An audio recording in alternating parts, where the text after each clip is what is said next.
अस्सलाम वालेकुम students, welcome to my YouTube channel. आज के इस वीडियो लेक्चर में हम बात करेंगे about expected questions in physics, जो कि क्लास 12th जेके बोस एग्जामिनेशन 2025 के लिए बहुत ही इंपॉर्टेंट साबित होने वाले हैं। तो चलिए शुरू करते हैं हम आज का ये वीडियो लेक्चर। आज के वीडियो लेक्चर में हम स्टार्ट करेंगे क्वेश्चन नंबर 1 से। तो क्वेश्चन नंबर 1 जो है बेटा, state principle of superposition, derive expression for force on a charge q due to discrete distribution of n charges in terms of position vectors.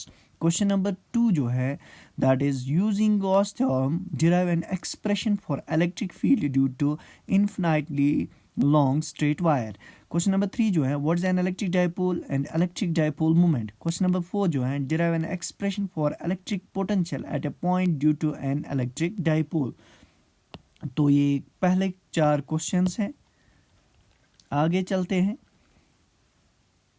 तो है that is state and explain Coulomb's law in vector form. Coulomb's law की vector form आपको explain करनी है। What are properties of equipotential surfaces, ये question number 6 है। Question number 7 जो है, derive an expression for torque acting on an electric dipole in uniform magnetic field, यानी torque acting on an electric dipole in uniform magnetic field. Question number जो 8 है, derive an expression for capacitance of a parallel plate capacitor with dielectric slab between the plates. आपको capacitance ये expression derive करनी है किसके लिए? capacitance of a parallel plate capacitor with dielectric slab between the plates. Question number 9 जो है, define electric potential. Derive expression for electric potential at a point at a distance or from isolated unit positive charge. तो ये question number 9 था। अब चलते हैं question number 10 क्या है, व्हाट इज कैपेसिटर। कैपेसिटर क्या होता है? Derive an expression for total capacitance when 3 capacitors are connected in series and parallel. Means आपको कैपेसिटर पढ़ना है, कैपेसिटर आपको पढ़ना है बेटा, और इसके रिलेटेड आपको capacitors in parallel and series arrangement भी इनका आपको पढ़ना है। तो क्वेश्चन नंबर 11 पे चलते हैं। तो इसमें क्या है, establish relation between drift velocity of electrons and electric field applied to a conductor. Question number 12 जो है, define drift velocity of electrons, establish relation between drift velocity and electric current. Question number 13 जो है, what is effect of temperature on the resistance of a conductor, यानी resistance पे क्या effect होता है temperature का। तो ये थे कुछ क्वेश्चंस। आगे बढ़ते हैं क्वेश्चन नंबर 14 पे। तो क्वेश्चन नंबर 14 जो है बेटा, explain how resistance and resistivity of a conductor varies with temperature. Resistance और रेजिस्टिविटी यानी आर एंड रो कैसे वेरी करते हैं विद टेम्परेचर। 15 ओम्स लॉ आपको स्टेट करना है, express microscopic form of Ohm's law in terms of current density. Question number 16 जो है, state and explain Kirchhoff's loop law of electric circuit. अब क्वेश्चन नंबर 17 जो है, what do you mean by internal resistance and terminal potential difference. Okay, तो चलते हैं question number 18 की ओर। Question number 18 जो है, क्वेश्चन नंबर 18 है related to distinguish between EMF and potential difference. ये केमिस्ट्री में भी आपने पढ़ा है। State Wheatstone bridge principle and deduce it using Kirchhoff's law. Question number 20 जो है, state and explain Biot Savart law, derive expression for magnetic field due to infinitely long straight current carrying conductor. Derive an expression for force on a current carrying conductor in a uniform magnetic field. अब question number 22 क्या है, derive expression for magnetic field at the centre of circular coil carrying current using Biot Savart law. तो ये है question number 22। तो चलते हैं question number 23 के ओर। क्वेश्चन नंबर 23 है बेटा, state and explain Ampere's circuital law. Okay, most important question है ये। Find expression for magnetic field due to a solenoid by using Ampere's law. अब 25 जो है, force between two parallel current carrying wires of infinite length and definition of ampere भी आपको बताना है। 26 जो है, properties of diamagnetic, paramagnetic and ferromagnetic substance, these are related to magnetic properties, आपने केमिस्ट्री में भी ये पढ़ा है। अब 27 जो है, Faraday's laws of electromagnetic induction. वहाँ पे फैराडेज लॉज ऑफ इलेक्ट्रोलिसिस आपने पढ़े हैं, यहाँ पे Faraday's laws of electromagnetic induction पढ़नी है।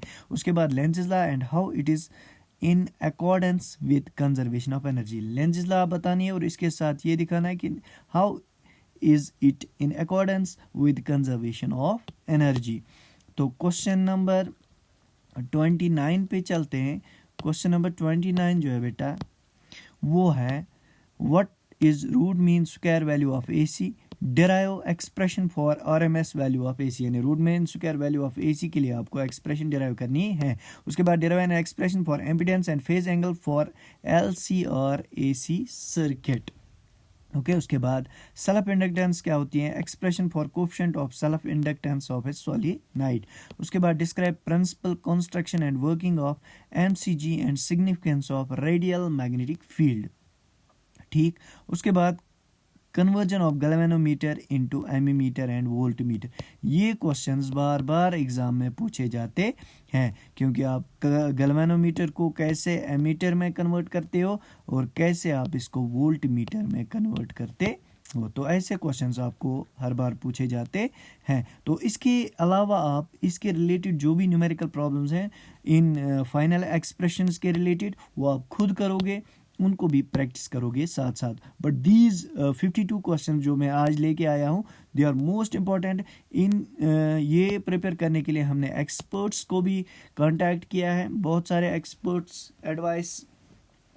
से एडवाइस लेके हमने ये गेस्ट पेपर आपके लिए प्रिपेयर किया है। तो क्वेश्चन नंबर 24 जो है it is 34 characteristics of electromagnetic waves and oblique properties of EM waves. इसका थोड़ा बहुत आपको पढ़ना है। Basic idea of displacement current क्या होता है बेटा, उसका बेसिक आइडिया। उसके बाद angle of deviation delta is equal to I1 minus I2A, ये आपको पढ़ना है। प्रिज्म फार्मूला आपको पढ़ना है।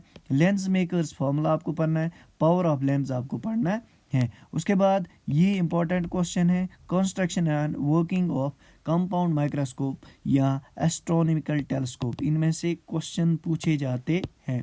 तो सीधे चलते हैं क्वेश्चन नंबर 41 की ओर। क्वेश्चन नंबर 41 जो है, क्वेश्चन नंबर 41 में कंडीशंस फॉर सस्टेन्ड इंटरफेरेंस क्या होता है, यंग्स डबल स्लिट एक्सपेरिमेंट पे क्वेश्चंस आते हैं, हाइगन्स प्रिंसिपल पे क्वेश्चंस आते हैं और verification of law of reflection और रिफ्रैक्शन और वेरिफिकेशन इनकी आपको भी आती। आइंस्टाइन्स फोटो इलेक्ट्रिक इक्वेशन आती है। Verify laws of photo electric emission on the basis of this equation, आपने 11th में भी ये पढ़ा है। पोस्टलेट्स ऑफ बोर्स थ्योरी 11th में ऑलरेडी आपने पढ़ा है केमिस्ट्री में। Find expression for radius and velocity of electron in hydrogen atom, इस पे भी न्यूमेरिकल प्रॉब्लम्स आपको पूछे जाते हैं। तो अच्छे से इन क्वेश्चंस को प्रिपेयर करिएगा। तो आगे चलते हैं क्वेश्चन नंबर 47 पे। क्वेश्चन नंबर 47 में expression for total energy of an electron in nth orbit of hydrogen atom, और इसके बाद binding energy expression and binding energy curve, ये भी आपको पढ़ना है। उसके बाद what are N type and P type extrinsic semiconductors, important question है। What is rectification, explain working of PN junction diode as half wave rectifier. उसके बाद 51 जो है characteristics of PN junction diode और IV characteristics in forward and reverse bias, यानी current voltage characteristic जो है forward bias में, रिवर्स बायस। तो ये थे कुछ इंपॉर्टेंट क्वेश्चंस जो फिजिक्स के रिलेटेड थे क्लास 12 स्टूडेंट्स के लिए जो अपेयर हो रहे हैं आने वाले एग्जाम्स में। I hope they will perform best in their examinations. मेरी यही दुआ है कि आप कामयाब हो जाएं। आप जो भी मैंने क्वेश्चंस आपके लिए प्रिपेयर यहाँ पे किए हैं इन्हीं में से इंशाल्लाह एक्सपेक्टेड है कि क्वेश्चन पेपर आ जाए। तो stay blessed. Thank you for watching this video lecture.